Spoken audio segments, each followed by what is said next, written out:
buenas noches para los que nos estén viendo desde otras latitudes.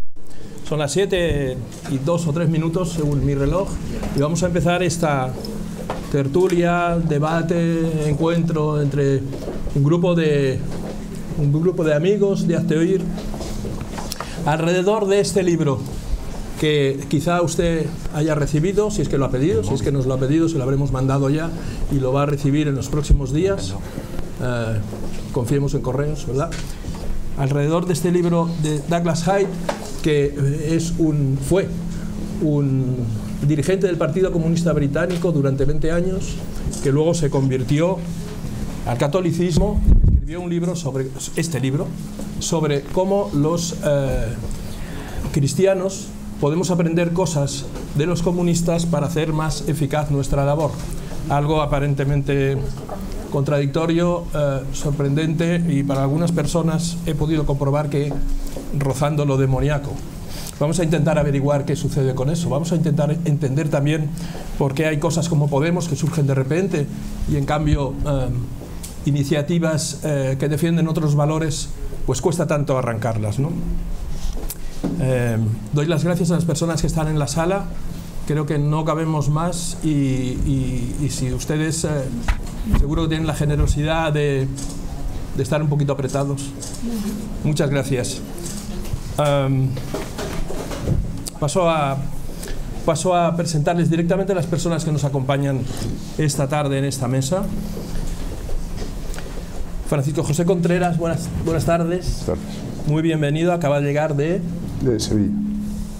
Bienvenido a Madrid, catedrático de Filosofía del Derecho, escritor, ensayista, uno de los analistas de referencia del panorama de la derecha española y desde luego uno de los analistas de referencia de Hazte Oír y de quien les habla, el preferido, si me permite.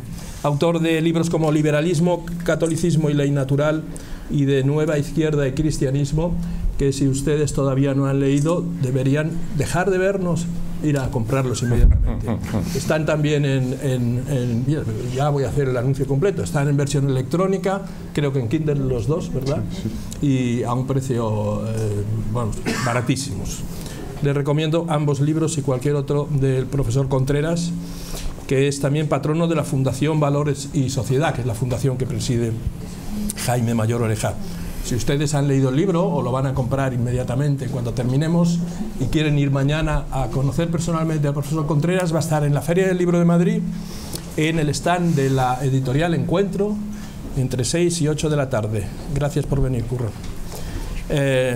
Tengo a mi izquierda, y quizá no sea casualidad, o sí, al padre Custodio, sacerdote, presidente de Sacerdotes por la Vida en España, licenciado en Teología Fundamental. El padre Custodio lidera la denuncia de la práctica del aborto en hospitales de Barcelona y ha sido recientemente víctima del laicismo cuando el ayuntamiento de esa ciudad, de la ciudad en la que vive, le prohibió marchar en procesión por las calles de la ciudad. Usted tiene prohibido salir en procesión, ¿no? Pues sí, fue una represalia política porque el Jueves Santo invité a procesionar con su Cristo a los veteranos de la Legión de Barcelona. Entonces, ¿quién se le ocurre, padre? Parece ser que hay que pedir permiso para ver qué amigos traigo a mi procesión. Parece que es así. Muchas gracias por venir. Desde Barcelona acaba de llegar. Nos acompaña también don Jaime Urcelay. ¿Qué tal, Jaime? Muy buenas tardes, Miguel. Muchas gracias. Consultor para empresas e instituciones nacionales e internacionales, profesor de Recursos Humanos y Responsabilidad Social de la Empresa y uno de los más destacados líderes del movimiento cívico contra la asignatura de Educación para la Ciudadanía durante los muchísimos años en que presidió Profesionales por la Ética, convirtiéndola en una de las plataformas más activas, especialmente en el campo de la educación, y con éxito, con sabor así agridulce. ¿Cómo te has quedado? Yo creo que con éxito, con una siembra muy importante a futuro, y yo creo que eso es en lo que hay que pensar, ¿no?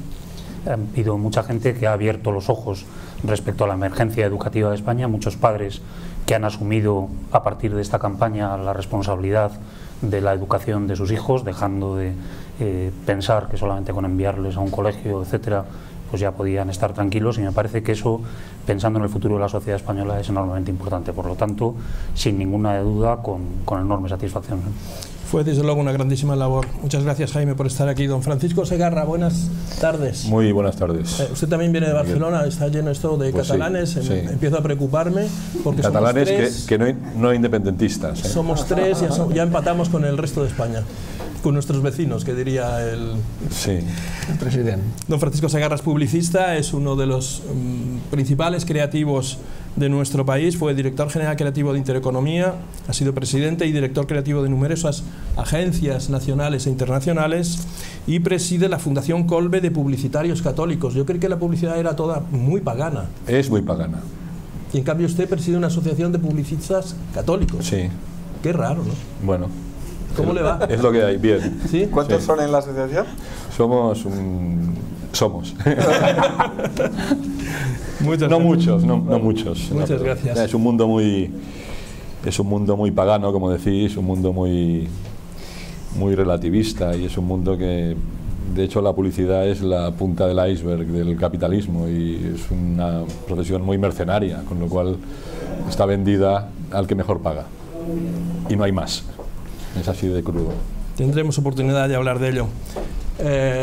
A Ignacio Arzuaga me resulta difícil presentarle, sobre todo porque seguramente quienes nos están viendo y ustedes que están aquí le conocen perfectamente, y es, además de mi jefe, es el presidente de Hazte Oír. Nacho, buenas tardes. Buenas tardes. No nos dedicamos a la publicidad, pero hacemos lo que podemos por expandir y por difundir. Doy fe de que sois muy buenos en publicidad. ¿Somos muy buenos en publicidad? Sí, muy buenos. Sí. Tenemos algunos buenos asesores, pero en cualquier caso, nuestra misión tiene mucho que ver con comunicar. Sí. Esa es la realidad. Y nosotros comunicamos fundamentalmente a la gente que nos sigue, comunicamos a los políticos y comunicamos, muy importante, a la opinión pública, al conjunto de los ciudadanos que queremos que entiendan los valores que defendemos desde Hazte Oír y que esos valores en última instancia inspiren también pues la sociedad y nuestra convivencia y también las leyes. Sí. Yo creo que Hazte Oír es un ejemplo de muy buena comunicación y, bueno, me adelanto un poquito, muy buena aplicación de lo que Douglas Hyde dice en su libro, pero bueno, eso ya vendrá después. Pues vamos a introducir ya el tema, si les parece. Al convocar este acto nos preguntábamos si podemos construir una alternativa ideológica que pueda enfrentarse a la hegemonía de la izquierda.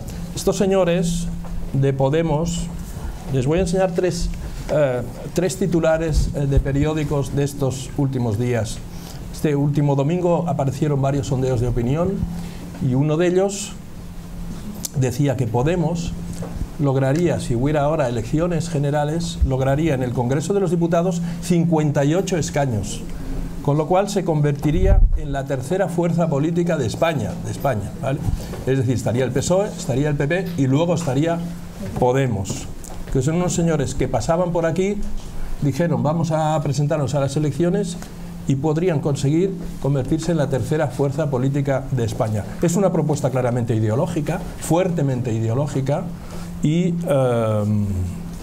no parece que les haya costado demasiado construirla, ponerla en marcha. Ha habido intentos en el otro espectro del panorama político y han fracasado, porque la izquierda tiene esa facilidad en nuestro país para conseguir escaños y desde otras opciones políticas es todo tan difícil. Y ya no digamos si además las propuestas parten del humanismo cristiano o de personas que se manifiestan públicamente como católicas o como cristianas. Bueno, pues Izquierda Unida ya ha dicho por activa y por pasiva que no descarta un pacto con Podemos y según quien salga nombrado en la Secretaría General o elegido en la Secretaría General del Partido Socialista, pues tampoco sería raro un acercamiento, con lo cual en estos momentos gobierna el Partido Popular y dentro de muy poquito podríamos tener una amalgama de partidos de izquierda con mayoría absoluta en el Parlamento.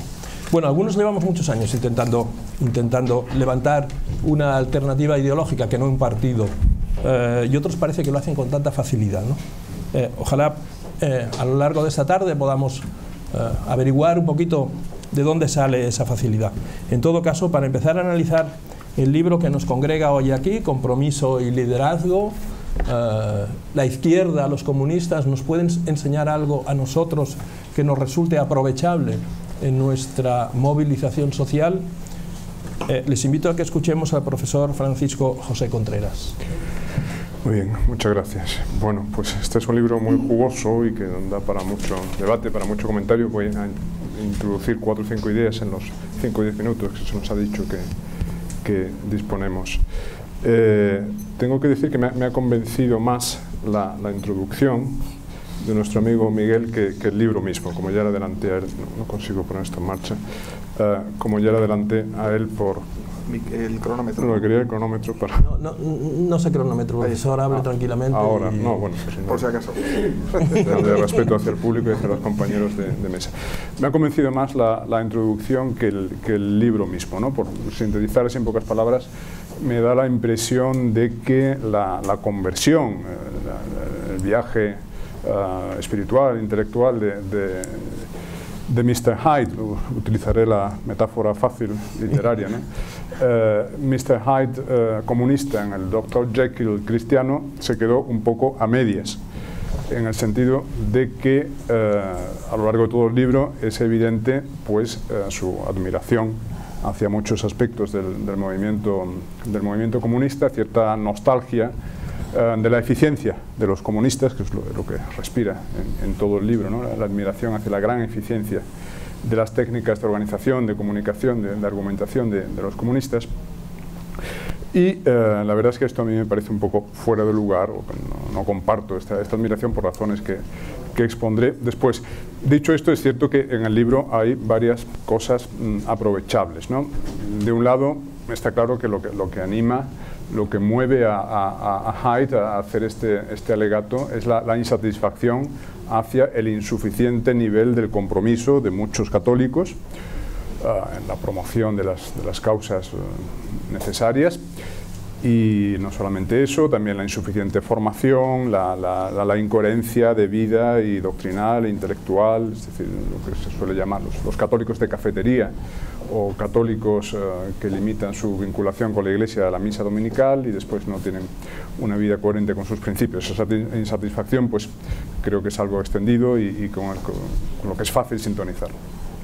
Y también hay una idea que repite muchas veces en el libro y que me parece muy interesante, es la idea según la cual un movimiento es atractivo cuando ofrece un ideal exigente, sobre todo a los jóvenes. Es decir, que no hay que tener miedo de exigir, no hay que tener miedo de pedir compromiso, porque realmente el corazón humano está hecho para las causas grandes, por tanto para las causas exigentes, y que requieren una alta inversión de compromiso, de esfuerzo, de dedicación.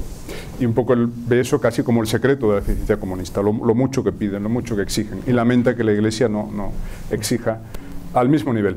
Esta importante intuición de Hyde se ve confirmada por un libro, bueno, también por otros estudios, pero de manera particular me llamó la atención un estudio de una norteamericana, una socióloga, que es Colleen Carroll Campbell. Ella publicó en 2002 un libro que se llamaba The New Faithful, los nuevos fieles, que analizaba el fenómeno de cierto retorno a la religiosidad por parte de una parte de la juventud norteamericana, no en su totalidad ni mucho menos, pero hay un cierto retorno a los valores religiosos por parte de algunos jóvenes norteamericanos. Y a ella le llamaba la atención el hecho de que las iglesias que resultan más atractivas para estos jóvenes que vuelven a la religión no son precisamente las iglesias liberales, entre comillas, es decir, las iglesias acomodaticias al mundo, que transigen, que tal, especialmente en lo que tiene que ver con la moral sexual, que es el aspecto en el que el cristianismo más entra en conflicto con la cultura dominante, sino las iglesias conservadoras y por consiguiente exigentes también en lo moral, también en lo que tiene que ver con el sexo y con la vida privada, etcétera, ¿no? Porque los jóvenes perciben esto como una alternativa, como un contramodelo a la cultura dominante, a lo que les ofrece el mundo, lo que les ofrece la cultura pop, dice Colleen Carroll Campbell. Ellos precisamente vienen de vuelta de eso y por tanto se sienten atraídos por aquellas versiones de la religión que más radicalmente suponen un contrapunto respecto a los valores de la cultura dominante. Por lo tanto, las versiones más exigentes. Esto es lo que compartiría del libro. Después, lo que me ha resultado chocante, lo que me chirría, es precisamente esa admiración indisimulada hacia determinados aspectos del movimiento comunista, como si se pudiese distinguir, se pudiese disociar, digamos, lo técnico, porque él siente admiración hacia la eficiencia de la técnica comunista, de captación, de organización, de formación continua, de motivación, como si se pudiese disociar lo técnico de lo propiamente doctrinal, ¿no? Del núcleo de la doctrina comunista, y como si por consiguiente los católicos tuviésemos algo que aprender de las técnicas comunistas. Yo no creo que esa disociación sea posible. Lo que me sorprende en todo el libro es la imagen, digamos, edulcorada, idealizada, casi angelical, del movimiento comunista que transmite el autor. Es decir, parece poco menos que los comunistas de los años 30 o 40, es cuando él militó en el Partido Comunista, hubiesen sido, pues, no sé, gente de la Sociedad Protectora de Animales o de ayuda a los niños y ese tipo de cosas humanitarias. El comunismo no fue eso. Quiero pensar que su parcialidad no se debe a un sesgo ideológico, sino que quizás el comunismo británico, precisamente porque eran cuatro gatos y precisamente porque en el mundo anglosajón había una tradición liberal de 300 años, el comunismo anglosajón fue lo más presentable, lo más humanitario, lo más vegetariano del movimiento comunista mundial. Desde luego, el comunismo continental no era eso. Cuando digo continental, quiero decir Francia, Alemania, Centro Europa, donde no llegaron a tener el poder, y no digamos ya el bloque del Este, donde sí tuvieron el poder y lo ejercieron como sabemos que lo ejercieron. Entonces hay que tener presente, y conviene releer el libro negro del comunismo y tantos otros documentos, que estamos hablando de una ideología responsable de 100 millones de muertos en el siglo XX, según estimaciones serias. De un movimiento histórico con ese historial, no creo que los católicos tengamos nada que aprender o mucho que aprender, ni siquiera en lo organizativo, ni siquiera en lo técnico, ¿no? Yo me tomo en serio algo que no todo el mundo se toma en serio, es la equiparación moral entre fascismo, entre nazismo y comunismo. Realmente las dos grandes ideologías totalitarias del siglo XX yo las considero tan criminales una como la otra. ¿Cómo reaccionaríamos ante un libro similar a este, pero que en lugar de proponernos tomar a Willy Münzenberg, el gran genio de las técnicas de propaganda comunista de los años 30, aunque no cita literalmente a Münzenberg, nos propusiera a Goebbels como modelo?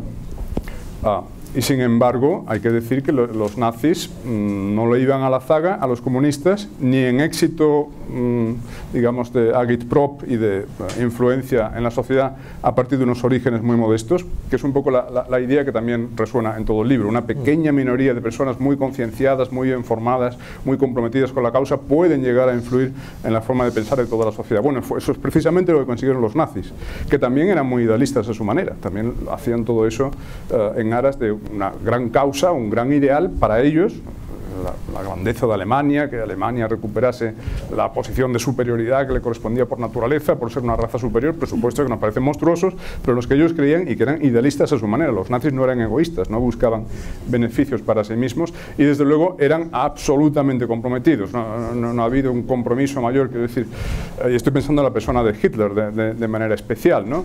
Realmente no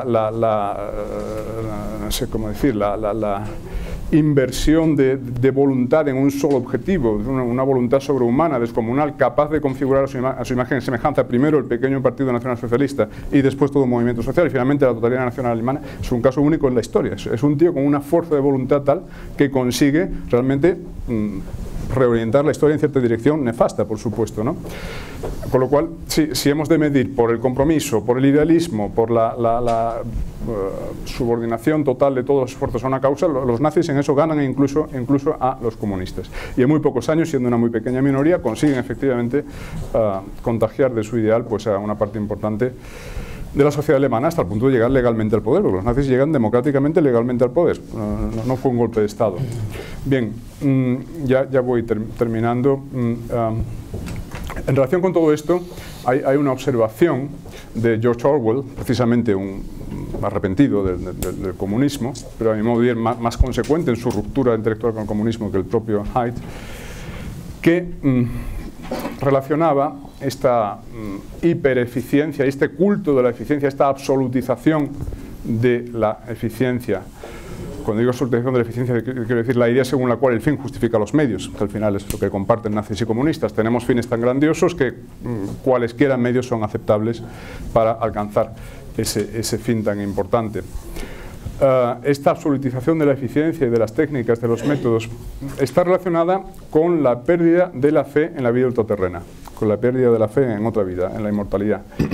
Porque claro, si no existe otra vida, entonces el horizonte histórico es todo lo que hay y el éxito o fracaso históricos pasan a ser finales absolutos definitivos. Es decir, lo que si no nos sirve de nada tener razón y al final no vencer, porque no hay nada más.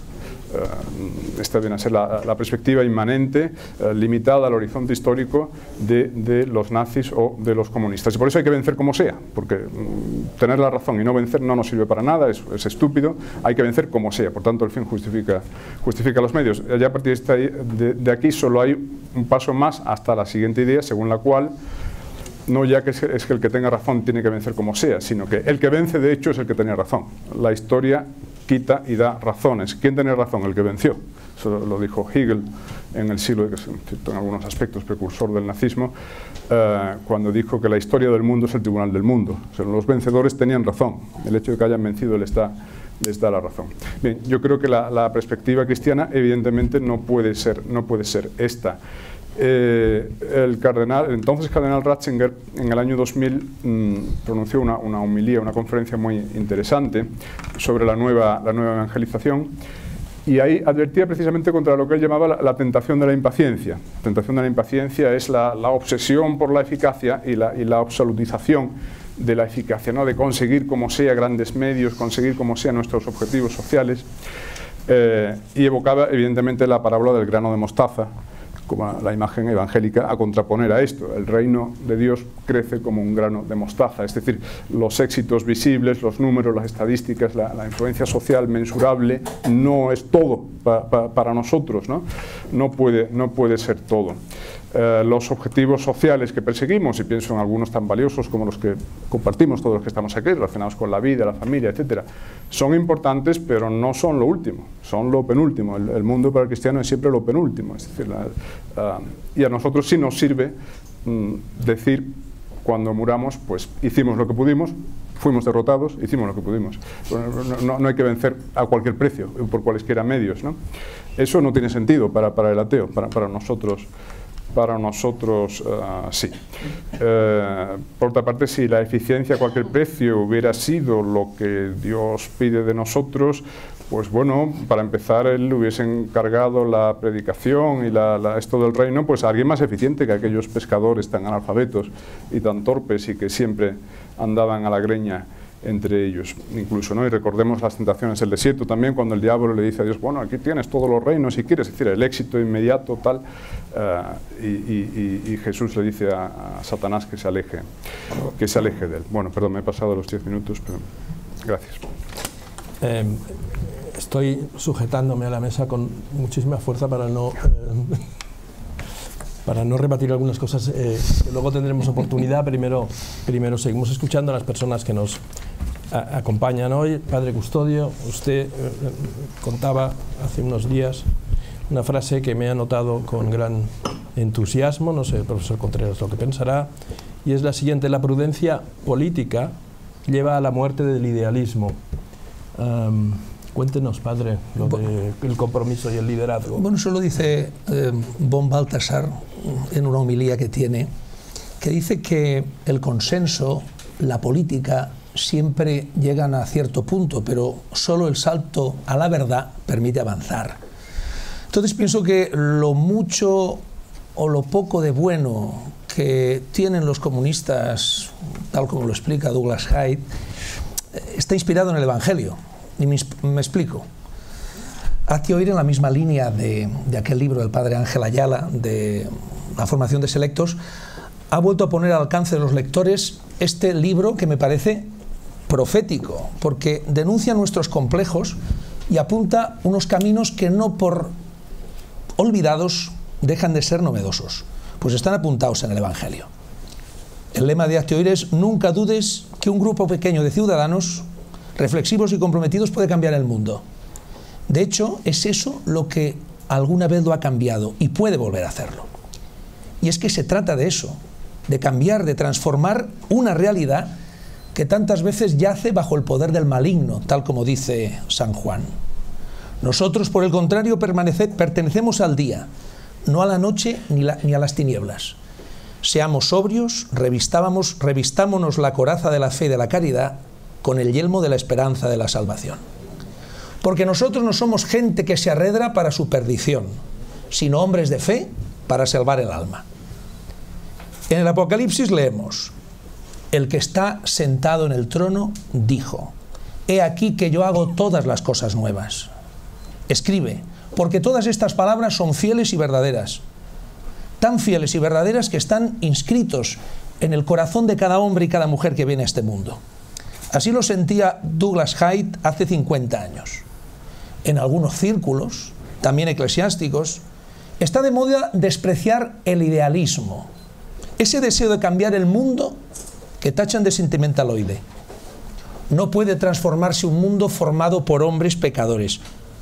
Ese cinismo llevó a muchos jóvenes a abrazar la causa de un comunismo que les ofrecía estar al lado de los buenos en la lucha del bien contra el mal y de la verdad contra la mentira. Yo también he oído en ámbitos eclesiales parecidas palabras. Siempre ha existido el aborto y siempre existirá. Está mal, pero que el matrimonio gay o la adopción por homosexuales acabe regulándolo el Estado, está mal, pero ¿qué quieres hacer? Detrás de estas afirmaciones subyace la convicción entre cínica y fatalista de que todo ello es el inexcusable precio que debemos pagar por vivir en la sociedad del bienestar. Y cuando a alguien se le ocurre denunciar que si no hay una cooperación directa o formal o material en esta deblaque social, sí que existe en muchos ámbitos de la comunidad eclesial una cierta connivencia con el mal, que por ser disimulada o silenciosa no nos hace menos cómplices, responden a su vez, y lo he oído, que la connivencia con el mal es inevitable, porque en caso contrario volveríamos a las cavernas. Con estos presupuestos no es extraño que los que por nuestra vocación bautismal estamos llamados a abandonar el anterior modo de vivir, al hombre viejo corrompido por deseos seductores, a renovarnos en la mente y en el espíritu y vestirnos de la nueva condición humana, nos encontremos ante el mismo muro de indiferencia con que se encontró Douglas Hyde hace 50 años. Decía: en los grupos de estudio y de formación se puede discutir durante todo el tiempo sobre principios fundamentales, derechos inalienables, ahora diríamos los principios innegociables. Sin embargo, cuando hay que trasladarlos a la práctica comienzan los problemas. El clero se pone nervioso, mira con aprensión a los que intentan aplicar su cristianismo a la sociedad pagana en que viven. Al laico se le deja hablar lo que quiere, en congresos, conferencias, pero cuando quiere pasar a la acción se encienden todas las luces rojas. Y es que la gente no madura en una vitrina, sino cuando se lanza y aprende de sus errores. Si nunca das testimonio de la fe, si nunca actúas por ella, nunca te equivocarás, pero no hacer nada, esperar tranquilamente al juicio final y que sea el mismo Dios el que nos saque de las castañas del fuego, es al final una equivocación muchísimo más grave. El padre Ayala, fundador de los propagandistas, decía que la oración es lo primero, pero no es lo único, ni es suficiente. Dice Hyde que la batalla de nuestra época es en última instancia una batalla por apoderarse de las almas y de las mentes de los hombres. Pero mientras los poderes de este mundo vocean desde todas las tribunas, los cristianos, nos dice él, hablamos con voz baja y desangelada. Mientras los poderes de este mundo dedican todas las horas del día a fomentar y apuntalar toda clase de esclavitudes, los cristianos, los que más dedicamos algunas horas libres. Los comunistas de Hyde sabían que su objetivo era un mundo comunista. ¿Sabemos nosotros que nuestro objetivo es un mundo, una sociedad, una patria cristianas? Por ello, este hombre, desde su experiencia de líder comunista y formador de líderes, apunta, cual explorador de tierras no desconocidas y no olvidadas, un nuevo y a la vez antiguo camino. Dice el profeta, paraos en los caminos a mirar, preguntar por la vieja senda. ¿Cuál es el buen camino? Seguidlo y hallaréis reposo. Y Douglas High se centra sobre todo en explicar que si cada comunista debía ser líder, cada cristiano debe serlo. Y lo que define a un verdadero líder deseoso de cambiar el mundo es la capacidad de sacrificio que se concreta en la capacidad de compromiso, en esa disposición por la que uno está dispuesto a jugarse su tiempo, su dinero, a arriesgar su carrera y su nivel de vida para que triunfe la causa más justa y verdadera, para que la sangre que derramó Cristo por todos no sea inútil para algunos. Un verdadero líder exigirá mucho a los suyos, abandonará la ley de mínimos que quiere hacer fácil y confortable la tarea para eludir así la responsabilidad, porque sabe que si se pide poco a la gente darán poco, pero si se les pide mucho responderán de manera heroica. Cuando más materialista y comodona es una sociedad, más sobresale el que se compromete. Los filósofos, decía Engels, solo han intentado explicar el mundo, sin embargo, la misión es cambiarlo. Cuando el líder consigue que los suyos se den cuenta de que el cambio es necesario y posible, y que son ellos los que pueden conseguirlo, entonces han llenado sus vidas de una fuerza dinámica que uno hace que pueda conseguir cosas imposibles de otra manera. La vida tiene entonces un fin y vale la pena vivirla plenamente. Para un verdadero líder, la palabra y la acción están indisolublemente unidas a su mente y a su experiencia vital. Enviará a los suyos inmediatamente a hacer algo que movilice su valor moral, algo que les coloque en primera línea de fuego y que les conduzca a cambiar el mundo. No se limitará a pedirles que pasen a la acción. Él mismo está personalmente implicado en ella. Un verdadero líder sabe que el progreso y el cambio es fruto del conflicto, porque desde los días de Juan Bautista el reino de Dios sufre violencia y los que luchan lo conquistan. No penséis, dice Jesús, que vine a traer paz a la tierra. No vine a traer paz sino espada. Vine a poner al hombre contra su padre, a la hija contra su madre y a la nuera contra la suegra. Y los enemigos del hombre serán los de su propia casa. Un verdadero líder considera su trabajo diario como una excelente oportunidad de trabajar por la causa, que no es una especie de hobby al que dedica algunas horas libres. La causa es su vida. Si la nuestra es la mejor causa imaginable, la de Cristo, eso nos confiere la obligación de difundirla a los demás. Si a los comunistas no les preocupaba causar buena impresión, sino difundir su ideología, hemos de abandonar el politiqueo por obsoleto y anunciar la verdad, sin excepción ni compromiso. Y es que el cristianismo debe quedar esos líderes que se conviertan en instrumentos voluntarios del proceso de cambio, tanto en el mundo del trabajo o en la sociedad humana, en el cambio de la actividad al que les lleve la vida. Es decir, el cristiano debe ser líder y debe asumir ese papel allí donde esté.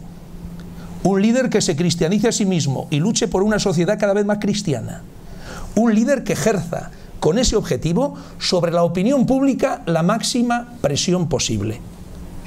Ante una situación nueva, la gente corriente se hace la pregunta: que venga alguien y haga algo. ¿Hay alguien que pueda hacer algo?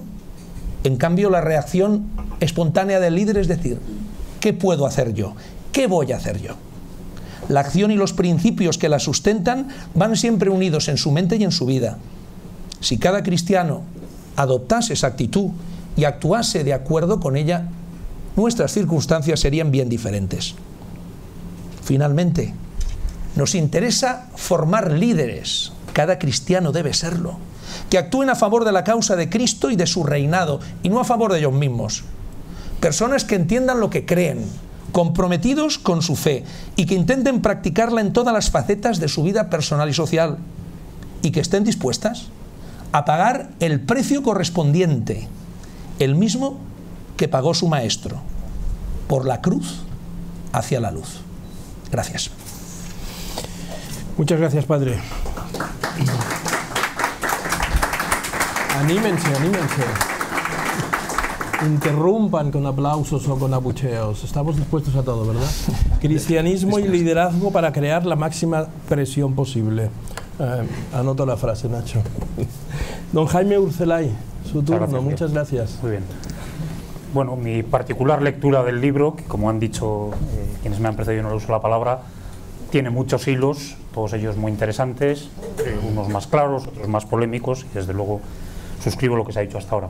¿Cuál ha sido mi lectura? Pues fundamentalmente destacaría dos cosas. Primera idea, para mí el libro ha sido una sacudida a nuestra coherencia personal, o por decirlo de otra manera, un torpedo en la línea de flotación de nuestra incongruencia personal en nuestra manera de vivir, o dicho también de otra manera, un cuestionamiento del valor que damos cotidianamente a lo más preciado, a lo más valioso que tenemos, que es nuestra fe y nuestras convicciones. Y yo creo que solamente con esta conclusión del libro uno tiene ya tarea para el resto de su vida, ¿no? Sacudida a la propia coherencia personal, interpelación directísima a quien está leyendo el libro. La segunda idea que me parece fundamental y que quisiera compartir con todos ustedes es algo que en mi mundo profesional, el de los recursos humanos, se está trabajando mucho ahora, afortunadamente, y es la constatación de que los resultados se consiguen por las personas.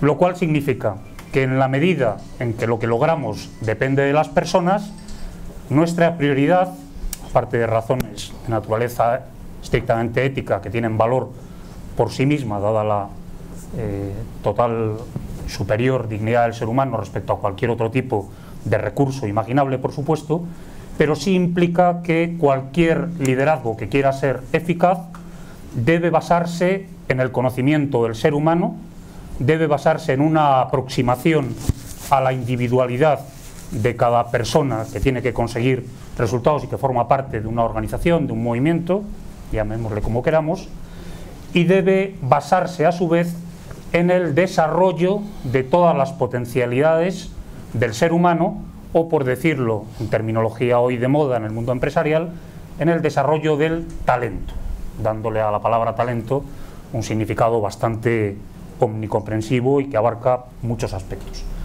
Para mí esto ha sido lo fundamental del libro y creo, como les decía, que admite a partir de ahí una reflexión ya personal que me parece que puede ser muy rica y muy fructífera.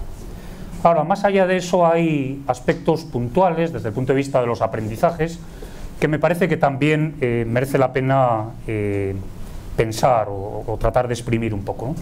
Me voy a quedar, por no extenderme solamente, con uno, que además me toca muy de cerca, que es el papel de la formación en la promoción del liderazgo social y político que tanto necesitamos hoy y aquí en España.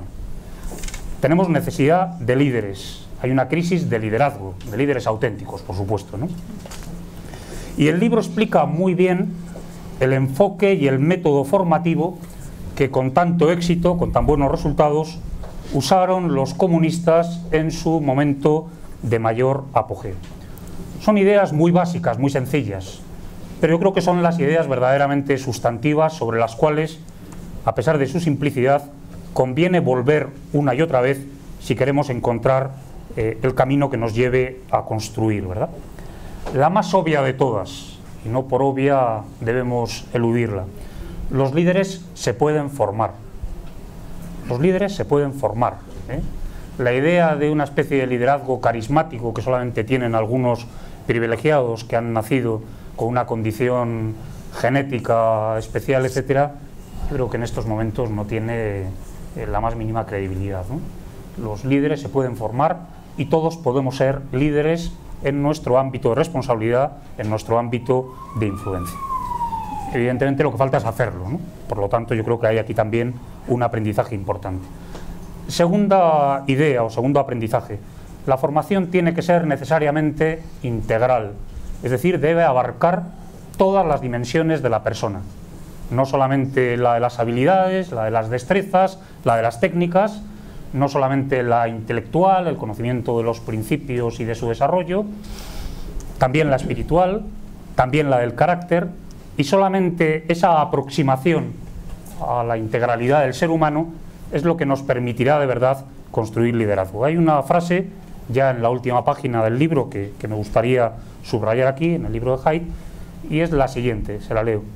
Lo que tenemos que lograr son personas completas, personas que entiendan lo que creen, que estén profundamente comprometidas con sus creencias y que siempre intenten practicarlas en todas las facetas de su vida y en la sociedad en la que viven. Por lo tanto, líderes que se pueden formar. Segundo, formación dirigida a la integridad de la persona. Y tercera idea, la formación del líder es, como literalmente dice también el libro, es una formación para la acción. Formación que va dirigida al compromiso personal, formación que va dirigida al testimonio de la vida de cada uno y formación que va dirigida a la acción social y política coherente, congruente con los principios y eficaz en términos en lo que humanamente uno puede juzgar y valorar eficaces. ¿Por qué tiene que ser así? Pues yo creo que merece la pena leer el magnífico prólogo de Miguel y por supuesto el libro completo de Haidt para entender por qué la formación tiene que ser formación para la acción con estas características que trato de apuntar. Y cuarta idea, hay que utilizar en esta formación de líderes las metodologías formativas más adecuadas. Y en esto creo que hay que poner especialmente el énfasis en la capacidad de estas metodologías para hacer a cada persona protagonista de su propio desarrollo, para invitarle y para animarle al autodesarrollo, que es una tarea que tenemos todos durante toda nuestra vida hasta el final de nuestros días, ¿verdad? Y que consiga obtener lo mejor de cada uno. Creo que en el mundo en el que vivimos, a diferencia quizá del que vivió el autor del libro, pues son verdaderamente infinitas. Las nuevas tecnologías han abierto un mundo de posibilidades tremendas y si de verdad somos capaces de compartir una actitud colaborativa en nuestros proyectos, en nuestras iniciativas, no exclusivistas, la verdad es que no es difícil pensar en alguna aproximación a un tipo de escuela de liderazgo que no sea complicada y que ni muchísimo menos sea cara en términos económicos. Bueno, con estas características, quizá la pregunta que nos podemos formular ustedes, los que estamos en la mesa y los que están teniendo la amabilidad de seguirnos a través del streaming, ¿verdad?, es si los que nos sentimos comprometidos con la propuesta política del humanismo cristiano, los que aspiramos a una profunda regeneración de España a través de valores verdaderos, estamos teniendo en cuenta lo que apunta el libro respecto al papel y al valor de la formación en los líderes que en estos momentos tanto nos apremian. Bueno, de todo hay, evidentemente, pero yo no sé hasta qué punto verdaderamente lo estamos haciendo, ¿no? Y en definitiva, pongámonos manos a la obra y cuanto antes lo hagamos, mejor, ¿verdad? Esta mañana escuchaba a una persona una frase que se me ha quedado muy grabada y creo que viene perfectamente a cuento de lo que estamos tratando aquí esta tarde, ¿verdad? Decía que lo que redunde en bien de cada uno de los seres humanos es irrenunciable. Muchísimas gracias. Muy bien.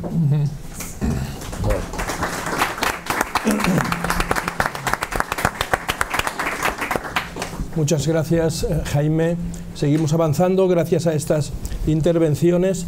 Les quiero comentar que han llegado a la cuenta de correo electrónico de Hazte Oír hasta el momento 400 preguntas concretas dirigidas a las personas que están acompañándonos. No creo que nos dé tiempo a leerlas todas, pero haremos lo que podamos. Y también animo a las personas que están en la sala, a las muchas personas que están en la sala, si quieren hacer alguna pregunta o comentario, la anotan en un papelito y nos lo pasan y también haremos lo posible porque tengan cabida el mayor número posible de opiniones. Y seguimos avanzando, don Francisco Segarra. Muy bien, muy bien. Yo tenía preparado un pequeño rollo, pero me voy a hacer una introducción antes porque no estoy de acuerdo con el profesor en lo siguiente. Es decir, una pistola es buena si te sirve para defenderte de un asaltante. Es mala si la usas para atracar a un banco. Por lo tanto, las técnicas de comunicación publicitaria de Goebbels o de los comunistas, son muy aprovechables. Entonces, lean el libro, son muy aprovechables.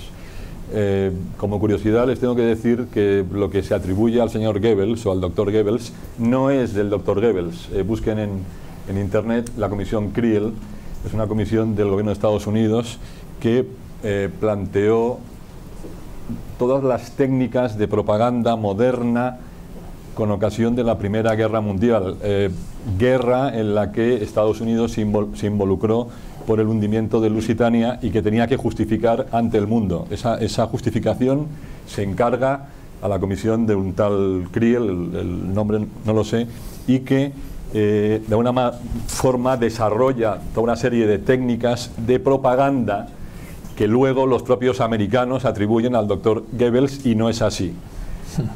En cualquier caso, las técnicas de propaganda de Goebbels o de los comunistas son muy eficaces. Por lo tanto, como profesional las he aplicado y las seguiré aplicando sin ningún problema de conciencia. Y soy católico, apostólico y romano, porque las técnicas de propaganda son como un arma. Las usas para el bien o para el mal.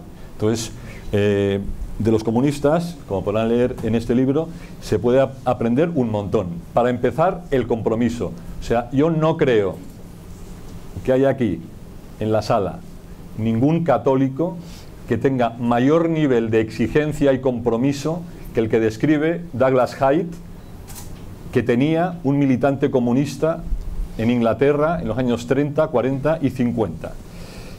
Dicho lo cual, insisto, busquen lo de la comisión Creel y verán que es muy interesante. Dicho lo cual, quiero analizar el libro en tres planos. El libro se sitúa solo en un plano, que es el humano. Por encima hay otro y por debajo hay otro. En el plano humano, como se ha dicho aquí, el compromiso del militante comunista es admirable. Es admirable su entrega y su capacidad de sacrificio. Como acabo de decir, los métodos de propaganda y las técnicas son eficacísimas. Como decía Jaime, los métodos de formación son tremendamente efectivos. Las campañas son tan eficaces o más que las de Hazte-Oír. El libro nos interpela realmente, es decir, oiga, es que casi ni un monje o una monja cumple lo que hace un comunista aquí realmente. Digamos, la aplicación práctica de una mística. Oiga, es que la mística, como decía Santa Teresa, es Dios está entre las cacerolas, o sea, está en la vida real. Estos tíos, los comunistas, lo aplicaban realmente, ¿no? O sea, es decir, manifiestan una coherencia brutal entre lo que creen y lo que viven. Y no aparcan sus creencias como nosotros hasta el fin de semana, que damos 4 moneditas al pobre de la puerta y nos quedamos tranquilos de conciencia. No. Bien. Aprendamos de lo humano, de las técnicas humanas, de la metodología. Pero repito, hay un plano por encima y un plano por abajo. Voy a continuar con el plano por abajo que ha apuntado el profesor.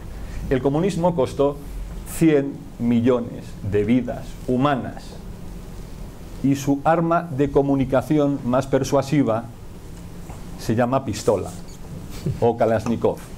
No hay nada más persuasivo que un Kalashnikov apuntándote a la sien. Ni hay nada más persuasivo que un torturador en la Lubyanka o en la Checa, de aquí de Madrid. Entonces, el señor Haidt oculta esto. Es decir, oye, es muy fácil decir, bueno, me hago comunista porque si no me matan.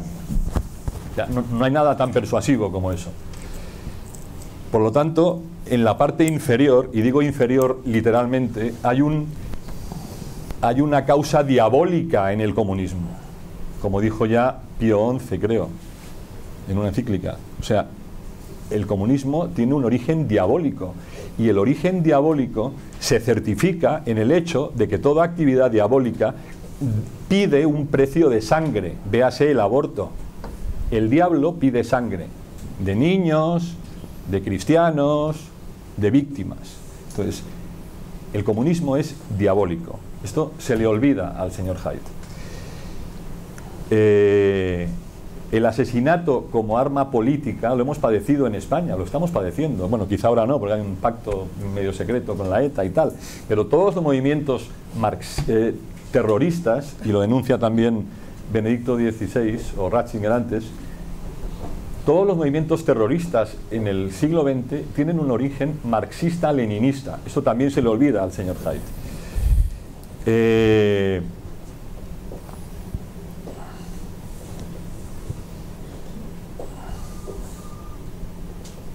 ¿Qué significa esto? Como cristianos podemos apoyarnos, como decía al principio, en las técnicas de formación y de propaganda y de comunicación de los comunistas. Y este libro es muy aprovechable en este sentido. Pero, voy al plano superior, no podemos olvidar que nuestro éxito no depende de nosotros. Santa Teresita de Lisieux no salió del convento y por el hecho, entre otras cosas, de no apoyarse en el respaldo de la silla, movilizó y moviliza a millones de personas en todo el mundo. Es decir, incluso desde un punto de vista de la comunicación, el análisis del activismo cristiano no puede prescindir de la gracia.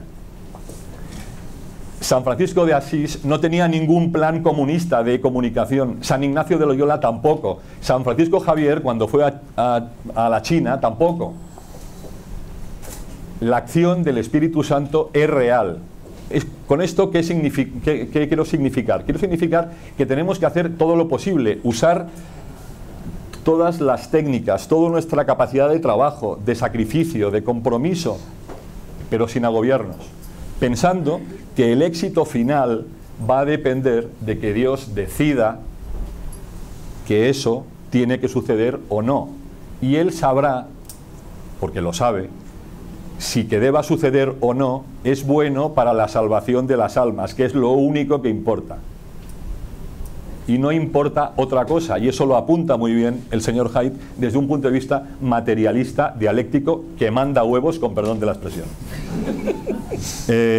Y con esto he concluido. Tengo que decir que en mi carrera profesional he aplicado las técnicas que se hablan aquí. La última historia es lo de intereconomía. Intereconomía es inexplicable sin la provocación, es inexplicable sin el codazo, al contrario, es inexplicable sin, digamos, una cierta mentira o exageración para provocar que el adversario hable de ti y por lo tanto te haga a ti tu campaña. Oiga, ¿tiene usted remordimientos de conciencia? No, me encanta haber marcado durante 4 años la agenda a la izquierda por primera y única vez en España, porque estaban a la defensiva. ¿Qué ha hecho usted? Mentir, hombre, no. Exagerar, hombre, mucho. ¿Lo hago en las redes sociales? Sí. ¿Tiene resultado? También. Por lo tanto, y como conclusión, lean el libro y no dejen de rezar y cultivar su vida espiritual, que al final la salvación de su alma es lo único que cuenta. Pero si no trabajan por este mundo, dudo que salven su alma. Y muchas gracias.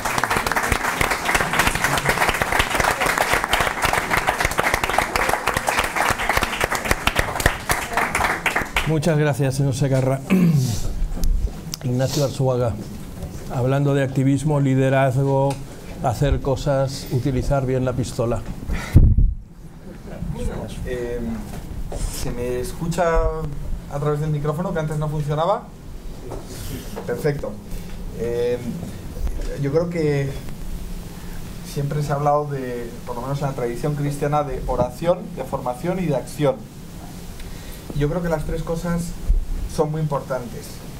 Normalmente se ponen en este orden, ¿no? Probablemente la oración sea lo primero, la gracia, de alguna forma, los sacramentos. Después sería la formación, porque si no el activismo es estéril, y luego la acción. Pero en mi experiencia vital, las 3 cosas han ido juntas. Y una no se explica sin la otra. Yo creo que algo en has dicho. Claro. O sea, a mí el meterme... Yo no soy un intelectual, en absoluto. No soy un intelectual. Yo tampoco. Soy un cristiano bastante mediocre. Y muchas veces me olvido de rezar. Pero si ahora rezo un poquito más y si me he formado un poquito, ha sido precisamente porque he sido un activista. porque la actividad, la acción social, la comunicación, me ha hecho darme cuenta de que yo solo no puedo hacer nada y necesito de Dios, y de que si no aporto argumentos de peso y si no leo al profesor Contreras, finalmente me van a ganar los debates, me van a ganar la batalla cultural, ¿no? Entonces, esa es mi experiencia. Y sobre la cuestión del idealismo y del compromiso, incluso para defender errores tan graves y que han producido tantas muertes como el comunismo, a mí me ayudó mucho leer un libro que fue traducido al español, yo creo que hace 1 año o 2 años, escrito por Abby Johnson, que fue una directora de un centro abortista, de un abortorio de Planned Parenthood.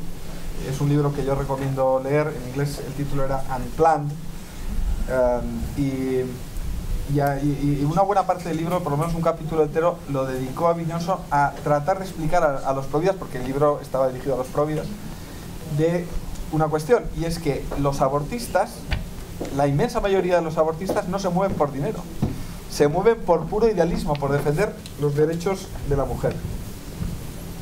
Y nosotros que nos movemos en el movimiento y en el ámbito pro vida, no lo podemos entender, pero ella lo explicaba. Dice, yo cuando iba cada mañana al centro abortista, era la directora de ese centro abortista, tenía unas personas, por cierto, de 40 días por la vida, que rezaban en su clínica y que al principio tenían una actitud agresiva y que finalmente con la oración y el silencio consiguieron convertir a esta mujer. Pues iba a defender los derechos de la mujer y se sentía orgullosa. Y pensaba que los pro vida eran unos radicales que no entendían y que lo que querían era acabar con los derechos de la mujer, ¿no? Entonces, esa mentalidad y ese compromiso precisamente deriva de esa conciencia de que tienes una misión y de que tienes unos principios y unos valores que deben de cambiar el mundo, ¿no? Entonces, bueno. Y ahora voy a lo que había preparado también. Voy a intentar ser rápido. De hecho, no he puesto el cronómetro, perdonad. Ayer me envió un amigo norteamericano un vídeo con la conferencia del profesor Robert George de la Universidad de Princeton, que pronunció hace muy poquito en el desayuno católico, o sea, National Catholic Prayer Breakfast, el desayuno de oración. Hay un desayuno al que va Obama y el que fue Zapatero, y luego hay uno para los católicos. Fueron 2 cardenales, varios obispos, mucha gente. Y el profesor George empezaba su conferencia diciendo que los días del cristianismo socialmente aceptable han acabado. Han pasado, que hoy día para ser un buen cristiano, un buen católico, para ser un testigo de las verdades del Evangelio, hay que pagar un precio. Y ahí coincido con el padre Custodio. Y un precio muy alto. Hace unos años no era así. En España, desde luego, no era así, pero en Estados Unidos tampoco. Hace unos años, decía, vivíamos en el Domingo de Ramos, y los cristianos a día de hoy estamos en pleno Viernes Santo. Todavía hoy uno puede identificarse como cristiano, como católico, y ser socialmente aceptado, puede incluso ir a misa, y que se le vea ir a misa, y sería socialmente aceptado. Y eso es así porque los guardianes de las normas de la ortodoxia, de lo políticamente correcto, asumen que identificarse como católico o ir a misa no implica realmente creer en lo que nos enseña la Iglesia en asuntos tan importantes como el matrimonio, la moral sexual o la santidad de la vida humana. De hecho, si uno no cree en la doctrina de la Iglesia sobre estas cuestiones, o incluso si cree en estas enseñanzas, pero está listo para permanecer completamente callado, todavía sería un católico socialmente aceptable. Es decir, si un católico está dispuesto a avergonzarse del Evangelio, a no dar testimonio público, será socialmente aceptado. Pero si un católico no se avergüenza del Evangelio y se atreve a dar testimonio de la verdad, debe de estar preparado para hacer sacrificios. Debe saber que pagará un precio, y un precio muy alto. Será llamado carca, homófobo, intolerante, ultra, será marginado, será atacado duramente. La pregunta que nos hace el profesor George es, por tanto, muy sencilla. ¿Estoy avergonzado del Evangelio? Es decir, ¿estoy preparado para pagar el precio? Los comunistas de la primera mitad del siglo XX, nos explica el profesor Hyde, Douglas Hyde, Mr. Hyde, sí que estaban preparados para pagar un precio muy alto por difundir el comunismo. De hecho, Hyde, y también lo habéis dicho varias personas, afirma que el principal rasgo de los comunistas es su capacidad de sacrificio. Y así los trabajadores del periódico del Partido Comunista Inglés, el Daily Worker, cobraban, algunos de ellos, la 10ª parte de lo que podrían cobrar en otro periódico, en otro medio liberal. Y además entregaban al Partido Comunista más de la mitad de sus ingresos. Recibían un sobre con el dinero, separaban una parte, más de la mitad, y lo entregaban al partido. Almorzaban, tenían una hora para almorzar, almorzaban en 15 minutos y dedicaban los 45 minutos restantes a repartir ejemplares del periódico o panfletos. Terminaban la jornada, tenían una reunión los comunistas de la empresa, esto prácticamente en todas las empresas de la Inglaterra de los años 40 o 50. Se iban a cenar y después de cenar salían a la calle y continuaban con su activismo. Dormían poco, se arriesgaban a ser detenidos y se sacrificaban porque creían en su causa. Yo creo que ese es el ejemplo digamos que al que podemos mirar de los comunistas. Sin duda. Por eso decía que el libro nos puede enseñar mucho en ese sentido. Aunque sea solo eso, como pequeño acicate o electroshock que nos permita despertar de esa... Porque al final los cristianos, los católicos de entonces y los de ahora, pues efectivamente muchas veces reducimos nuestra fe a ir a misa los domingos y poco más, ¿no? Y lo que nos enseñan los comunistas es que frente a una causa, o mejor dicho, frente a una persona que ha entregado la vida por nosotros, que es Cristo, desde luego merece la pena entregar toda la vida, ¿no? y comprometernos de forma completa.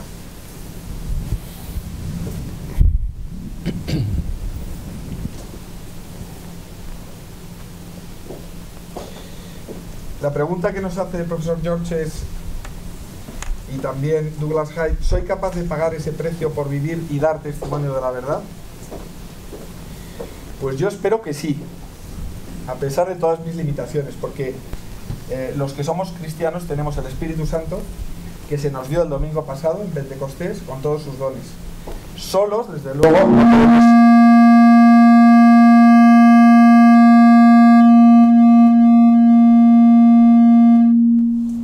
no podemos pagar ese precio.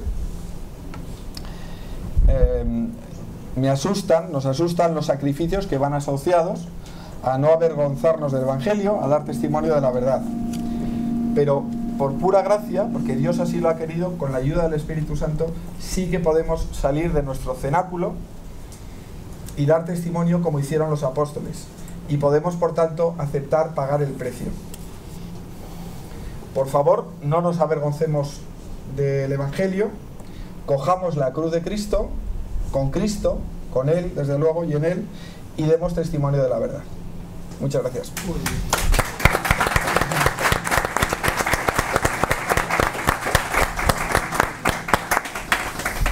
Muchas gracias, Nacho. Si les parece, antes de dar paso a más preguntas que llegan por internet o desde la propia sala, les invito a que se interpelen porque me ha parecido que había alguna necesidad de ello. Yo creo que el profesor Contreras, por alusiones, probablemente. No, bueno, no sé. Solamente quería matizar lo que dije antes acerca de no absolutizar la rentabilidad, la eficiencia en el sentido de conseguir los objetivos de influencia en la sociedad y tal.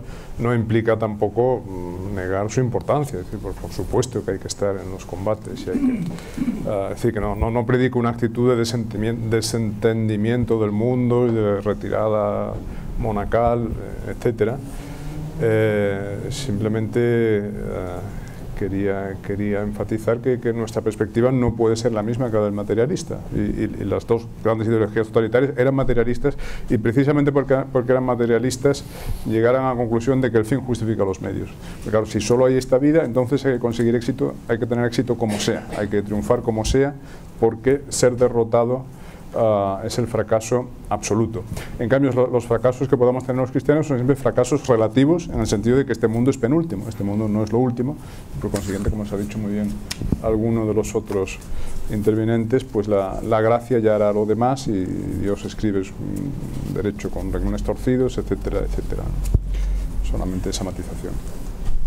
Sí, yo cuando leía el libro, la verdad es que algunas de las dudas que han salido me iban también a la cabeza, ¿no? Yo creo que una lectura demasiado estricta del libro lleva a conclusiones que en algún momento pues, pueden ser un poco desasosegantes, ¿verdad? Porque al final hay una contraposición también entre la ideología comunista y el cristianismo como si fuera otra ideología, que me parece que falsea la realidad del cristianismo, que sustantivamente es distinto. Al final el cristianismo es la experiencia de un encuentro personalísimo con Dios a través de la persona de Jesucristo, que se nos ha entregado, que da plenitud a nuestra vida y que nos llama a gozar con Él toda la eternidad. Y eso no es comparable con ningún éxito humano, con ninguna medida humana, con ninguna realidad humana. Y por lo tanto el cristiano se sitúa en un plano que no le hace perder de vista la realidad en que Dios ha querido incardinarle en esta vida, pero tiene siempre la mirada puesta en la otra, porque al fin y al cabo lo nuestro en esta tierra no es más que un tránsito, ¿verdad? Una mala noche en una mala posada, y todo lo demás es engañarse, como decía la santa de Ávila, ¿verdad? Pero creo que más que centrarnos ahí, al final me parece que es mucho más provechoso utilizar este libro desde un punto de vista, como también se ha puesto de manifiesto, desde un punto de vista inspirador. Me parece que el libro es ante todo un estímulo, es una sacudida, es una interpelación, es el decirnos, provocarnos, pero ¿qué sois? ¿Qué estás haciendo? ¿Qué valor le dais a vuestras propias convicciones? ¿En qué medida estáis siendo congruentes? Y a través de todo el repertorio de ejemplos sencillos, etcétera, que utiliza Haidt, me parece que al final sí se consigue ese efecto. En este sentido me parece una lectura más que de un plano doctrinal, etcétera, donde efectivamente tiene carencias claras, me parece todo una lectura muy motivadora, o por lo menos para mí lo ha sido. Yo he terminado este libro diciendo a por ellos, ¿no? Claro. Y eso me parece que tiene valor, ¿no? Yo quería añadir antes, porque hemos hablado de los propagandistas del comunismo, del doctor Goebbels, de la Comisión Krill, tal. Bien, yo creo, estoy convencido de que todo eso lo copian del cristianismo. Es decir, quien primero anuncia, y además lo hace con técnicas muy sofisticadas para el tiempo y muy amplias, son los cristianos. De hecho, el mandato final de Jesucristo es: id y anunciad el Evangelio a todas las gentes. No es un mandato para unos pocos elegidos, para hazte oír, o para los monjes benedictinos de no sé dónde. Es para todos los cristianos. Por lo tanto, el llamado a la acción es general. O sea, uno no puede ser cristiano y decir, no, es que voy a misa o tengo una experiencia, una vida interior muy intensa y no anuncio el Evangelio. No es cristiano directamente, porque está desatendiendo el mandato fundamental. Entonces, el tema de la propaganda fidei, el tema de la decoración de las catedrales, el tema de la predicación, todos los esfuerzos que la Iglesia ha dedicado y en la que ha sido pionera a la comunicación hasta el 18. O sea, en la Revolución Francesa, de alguna manera, el mundo de la comunicación cambia de manos y pasa a las manos del diablo, ya la Revolución Francesa y todos los que siguen, los filósofos de la sospecha, Hegel y otros hijos de su madre, y reducen a la Iglesia a la comunicación de la estampita y de la romería, que está muy bien, la procesión y tal, pero es que la Iglesia había tenido a Rafael y a Miguel Ángel, es que había tenido a los mejores, y de repente, porque se inicia un proceso cultural en el Renacimiento que empieza a ensalzar al hombre y empieza con la duda, con Descartes, y van avanzando, terminan por entronizar al hombre, aniquilar la monarquía como representante de Dios en la tierra, y finalmente termina Nietzsche diciendo, hey, Dios ha muerto, y le quitan a la Iglesia todo el protagonismo y todo lo avanzada que había sido en temas de comunicación y propaganda. Y eso debe volver. O sea, y no estaríamos haciendo nada malo, sino todo lo contrario, si lideramos una vuelta a anunciar el Evangelio, la verdad, como se ha dicho, de la mejor forma posible y de la forma más eficaz posible. Y los comunistas lo que han hecho es copiar, porque una célula comunista es una parroquia y los encuentros de ellos son los círculos de no sé qué. Es lo mismo, lo que han hecho es copiar, porque el diablo lo que hace es copiar en negativo lo que la Iglesia hace. Entonces, bueno, hay que aprender, sí, pero como dice Jaime, o sea, es un acicate, es que realmente léanlo y se van a dar cuenta de que, perdón, ustedes, yo, todos, no estamos haciendo nada, pero nada de nada comparado con esta gente. Leyendo... Hay que leerlo con el libro negro del comunismo al lado. No, sí, ya he dicho antes lo de las pistolas, el Kalashnikov y los 100 millones de muertos. También mataban. Que mataban. Que es el libro negro del comunismo, perdón.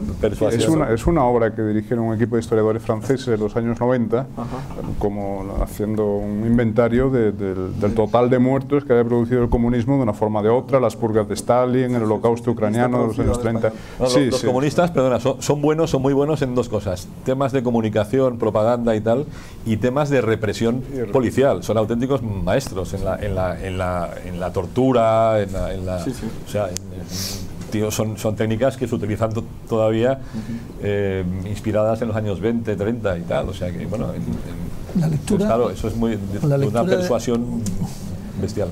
La lectura del libro ha coincidido con la campaña a favor de la casilla en la X de la declaración de renta, a favor de la Iglesia. Entonces, claro, yo no lo puedo evitar haber visto el cartel, aquel cartel con 3 fotos paralelas, donde había un jovencito con una ancianita, 2 señoras que tenían pinta de estar en un hospital psiquiátrico, y luego la foto de una iglesia con 2 personas rezando. Claro, viendo aquello digo, no sé, yo sé que lo hacen con buena intención, pero ¿qué estamos transmitiendo? Claro. Una iglesia así no es peligrosa para ningún sistema, somos inofensivos. Si solo hacemos eso, si nos van a subvencionar.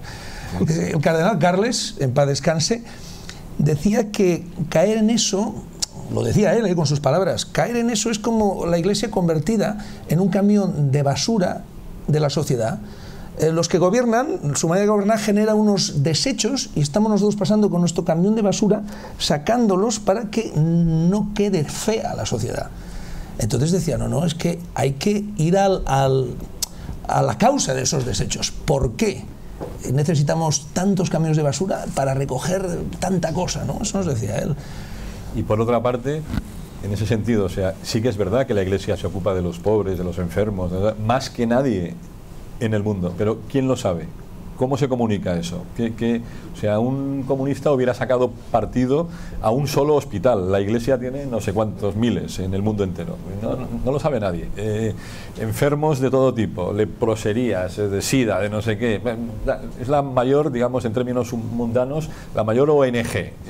¿Lo sabe alguien? Pero eso nos lo dejan hacer. Eso no hay ningún problema con que lo hagamos. No, le sacamos un peso de encima. Se comunica. O sea, para la gente, la Iglesia sigue siendo retrógrada, como decía Nacho, carca, no sé qué, que explota a los pobres. Oiga, pero si estamos cuidando a los pobres nosotros, que como no lo hagamos nosotros, a ver qué problema tiene el Estado, ¿no? Entonces hay un problema de comunicación realmente. Hay una pregunta que nos llega por internet, un señor que se firma Juan, dice: si lo que nosotros ofrecemos es mucho mejor que lo que ofrece la izquierda, ¿por qué ellos han sabido imponer sus propuestas?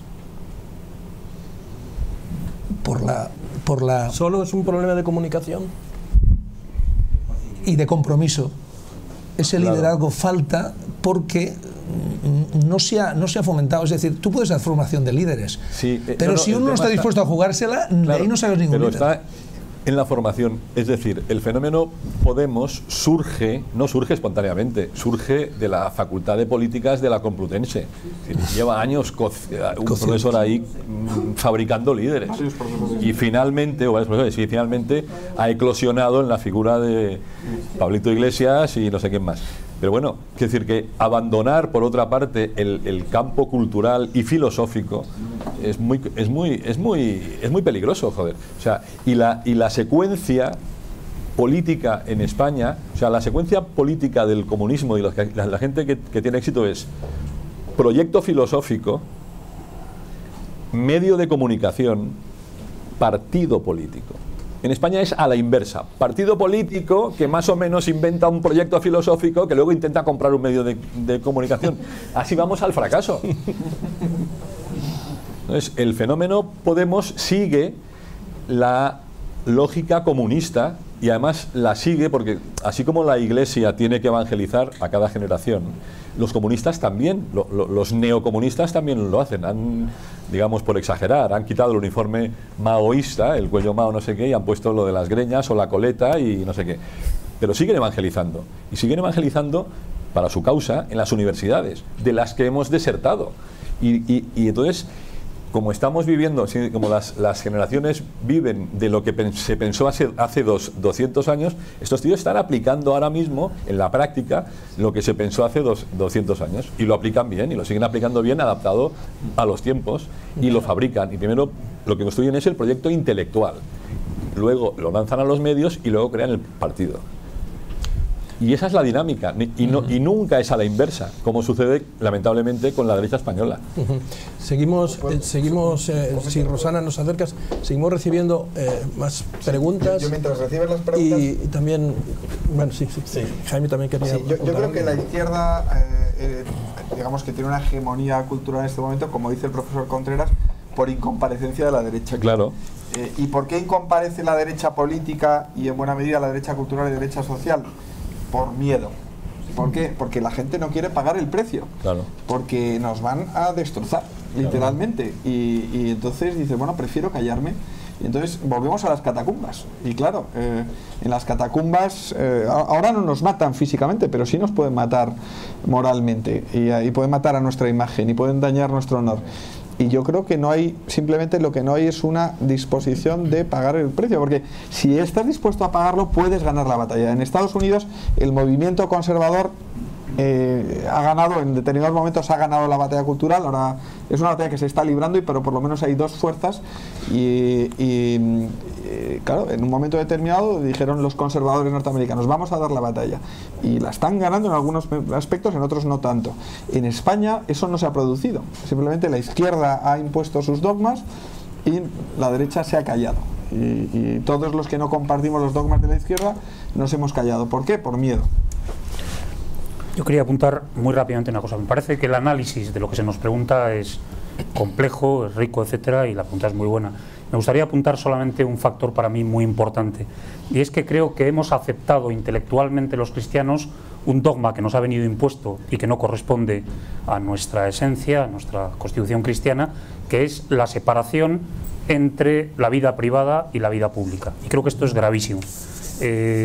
Todo el mundo tiene derecho a expresar, a manifestarse, a sacar las consecuencias de sus ideas desde el punto de vista social y político, y en cambio parece que los cristianos tenemos que resignarnos, y algunos lo aceptan pacíficamente y entienden que así debe ser, a que una cosa es el mundo de lo privado y otra cosa es el mundo de lo público, lo cual en términos de fe empobrece terriblemente, por supuesto, el Evangelio y el mensaje cristiano, y en términos de presencia y en términos de influencia social nos hace completamente estériles.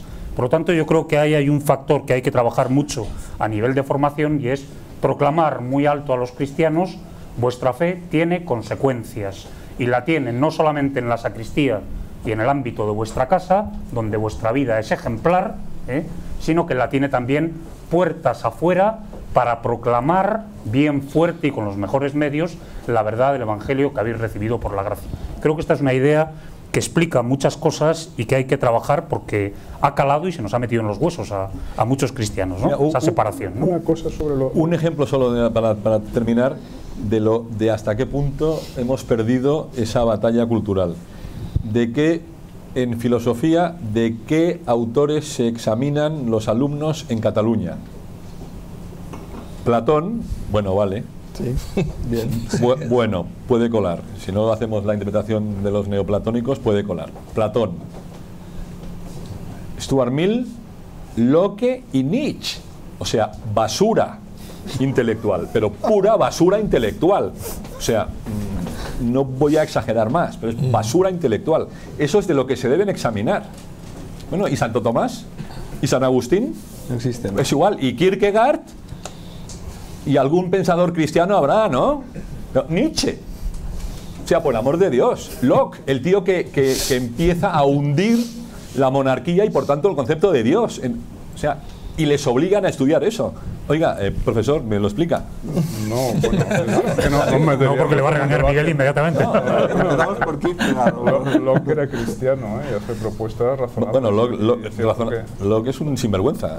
Bueno, nos llevaría muy lejos. Es el primer de los empiristas, o sea, es el desastre, vamos. Tremendo. Bueno, no estoy de acuerdo en que la idea de monarquía vaya vinculada indisociablemente a la de Dios, etcétera. Pero la sospecha empieza nos llevaría muy lejos. Con Locke, es decir, que no están dando una visión, o sea, es sesgada absolutamente, ¿no? Nos meteríamos en un berenjenal interminable. No, yo quería hacer mi pequeña aportación a lo del éxito de Podemos y tal, y es que yo noto, vamos a ver, en Podemos no veo un continuador histórico consecuente de todo lo que retrata Haidt en el libro, ¿no? Del comunismo clásico de los años 30-40, aunque ya sé que haya cierta continuidad de fondo. Y la diferencia fundamental es que mientras el comunismo de los años 40-50 planteaba un mensaje muy exigente, y es lo que se ve en todo el libro, exigía mucho, y el que se metía en eso sabía que iba a tener que hacer grandes sacrificios y un compromiso total, etcétera, y que podía perder la vida. En un momento en el que dice, relatando el combate de Dien Bien Phu en Vietnam, como los del Vietcong les dicen a los guerrilleros que hay un 90% de probabilidades de que mueran en el combate, pero que será por un mundo mejor y que sus hijos se lo agradecerán, etcétera, etcétera. El mensaje de Podemos está en las antípodas en este aspecto, no es un mensaje exigente para nada, es decir, tienes derecho a todo sin ningún esfuerzo. El Estado te da una paga de 600 euros por el mero hecho de existir. Si te va mal es porque eres una víctima de la sociedad, porque estás explotado por el gran capital, etcétera. Todos los males de la sociedad se solucionarían exprimiendo más al gran capital y subiendo los impuestos y tal, y persiguiendo el fraude fiscal. Y eso, digamos, en lo socioeconómico. Y en lo moral, el mensaje es: vive como quieras, haz lo que te dé la gana, acuéstate con quien te dé la gana. Si te quedas embarazada, el Estado te quita el engorroso resultado, tal. Arcadio Espada, la desresponsabilización total. Arcadio Espada en el mundo hoy decía: los únicos que pueden cumplir su programa son ellos, porque es la nada. Pero que la clave de su atractivo es eso, es sí, que, sí. Claro, que te lo den todo hecho y que la desresponsabilización, no hay responsabilidad individual. Otra pregunta que nos llega de la sala: con estos mimbres, dice, con estos mimbres de los que estamos hablando, ¿se puede construir una alternativa ideológica a la hegemonía de la izquierda? ¿Cómo es la pregunta? Con estos mimbres de los que estamos hablando, ¿se puede construir una alternativa ideológica ante la hegemonía de la izquierda? Sí, con gente dispuesta a pagar el precio. Sí, y ahí también entramos claro. Los curas. Estamos también ahí metidos. Es decir, los curas vivimos en el mundo, tenemos a nuestra gente y vemos cómo la artillería enemiga está haciendo pupa en mi asamblea, y yo ciertamente tengo un hospital de campaña para curarlos, pero necesito enviar la infantería para que silencien los cañones que nos hacen tanto daño. Y esa es la propuesta ideológica. Hay que formar a esta gente para que den testimonio de la verdad y también ellos se la jueguen, ¿no? Los curas son muy importantes. Y el cura tiene que ir delante, entonces te seguirán unos cuantos, pero claro, tienes que ir tú. Los curas han hecho, en fin, en política. Nacho. Sería otro tema para otro berenjenal a meterse, ¿no? ¿Se puede construir una alternativa ideológica con estos mimbres? Bueno, yo creo que por supuesto que se puede, sobre todo se puede con la ayuda de Dios, o más bien nosotros cooperando con esa obra que Dios ya ha empezado, ¿no?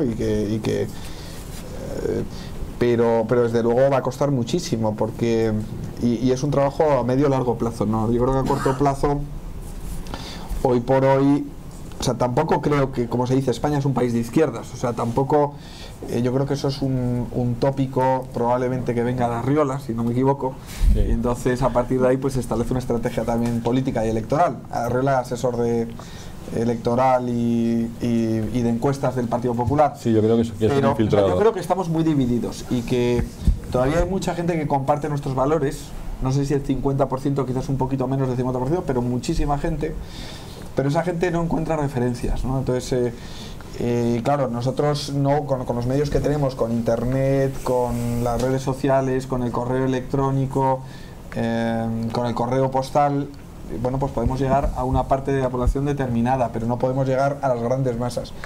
¿Cómo se llega a las grandes masas en la sociedad actual? Pues a través de la televisión, fundamentalmente, todavía la radio, la prensa cada vez menos. bueno, entonces, bueno, quiero decir, pues podremos ir construyendo poco a poco. Primero, necesitamos de más pensadores cristianos o de inspiración cristiana, y tendremos que elaborar un discurso, tendremos que ir adquiriendo la capacidad de llegar cada vez a más gente, que cada vez más gente tome conciencia de lo que nos jugamos y del papel que debemos jugar en la sociedad y se active, y en última instancia pues eso podrá cristalizar por ejemplo en políticos o en partidos políticos que nos representen de verdad. Pero bueno, eso es un trabajo que cada quien debemos de realizar a lo largo de los próximos años, ¿no? Nos quedan años. Los comunistas siempre decían que se iban a alcanzar los objetivos de que el 100% de los países fueran comunistas en una generación, ¿no? Hablaban de... ¿no? o sea, que lo iban a ver, ¿no? Y yo creo que junto con la visión sobrenatural de que efectivamente Cristo ya ha vencido al mundo y de que en algún momento vamos a vivir la segunda venida de Jesucristo y esa es la victoria final, pero junto con esa visión tenemos que tener una visión natural porque somos humanos y necesitamos de esperanzas concretas, y yo creo que parte de la misión de Actoir es precisamente el despertar esa esperanza y el alimentar esa esperanza. Si no tenemos la seguridad de que vamos a ver frutos y de que en los próximos años pues vamos a ver cambios, pues nos va a costar mucho el dar ese paso y entregar y comprometernos, ¿no? Una llamada a la acción. En Actoir no sabemos hacer nada si lo que hacemos, sea lo que sea, no conduce a algo concreto que usted puede hacer. Está saliendo en estos momentos un correo electrónico dirigido a todos los suscriptores de Actoir, a los 400 y pico mil suscriptores de Actoir, en el que les contamos un nuevo caso de acoso laicista. En esta ocasión viene de Valencia. Un grupo político que tiene representación en el Congreso, se llama Compromís, está formado por nacionalistas y comunistas, convenientemente camuflados con diferentes nombres, ha pedido que se retiren los crucifijos de un hospital, de los hospitales, porque consideran que un enfermo, que eso agravaría las condiciones de salud de los enfermos, poco menos, ¿verdad? Estos señores han presentado una moción en el Parlamento valenciano, en las Cortes Valencianas, pidiendo que se ordene la desaparición de todos los símbolos religiosos, por supuesto cristianos, en los hospitales públicos de la Comunidad Valenciana. Como esta es una costumbre, la de este tipo de peticiones que lleva varios años rodando por ahí, muchos nos tememos que se empieza por Valencia, se pasa a Cataluña, llega a Andalucía, entra en Madrid y dentro de unos meses, como esto se apruebe, está en toda España. En estos momentos está saliendo un correo electrónico dirigido a usted, si es suscriptor de Hazte Oír, para pedirle que firme, que envíe un mensaje, un correo electrónico al director de ese hospital y al consejero de salud de la Comunidad Valenciana diciéndole que frene esa barbaridad, porque si no la frenamos se puede extender. De modo que vamos a cerrar este debate, esta tertulia que hemos tenido para hablar de este libro, de compromiso y liderazgo, pidiéndole que se comprometa y que lidere usted, por favor, con su firma, esta última campaña, una campaña que está naciendo en este mismo momento. Quiero dar las gracias a las personas que nos han acompañado, que han venido de muy lejos, que están muy atareados. Ha sido muy difícil conseguir reunirlos y solo hemos podido reunirlos por la inmensa generosidad de nuestros amigos. ¿Alguien quiere decir algo? Profesor Contreras, ¿quiere decir algo? No. Quizás una última ronda antes de cerrar el... Al hilo de lo que decías tú de los ataques laicistas y tal, es que acaba de salir un libro colectivo que se llama Democracia sin religión, entre interrogantes, publicado por la editorial Stella Maris. Y este libro fue impulsado inicialmente por un observatorio que existe en Viena, que se llama el Observatorio sobre Intolerancia y Discriminación contra los Cristianos en Europa. Hubo una edición internacional hace 4 años sobre el fenómeno de la marginación creciente y la intolerancia creciente hacia los cristianos en Europa, analizando las causas y proponiendo estrategias de resistencia. Con firmas muy buenas, el profesor Robert George, a quien citabas tú hace un momento, de Princeton, el cardenal Schönborn, el arzobispo Chaput de Filadelfia.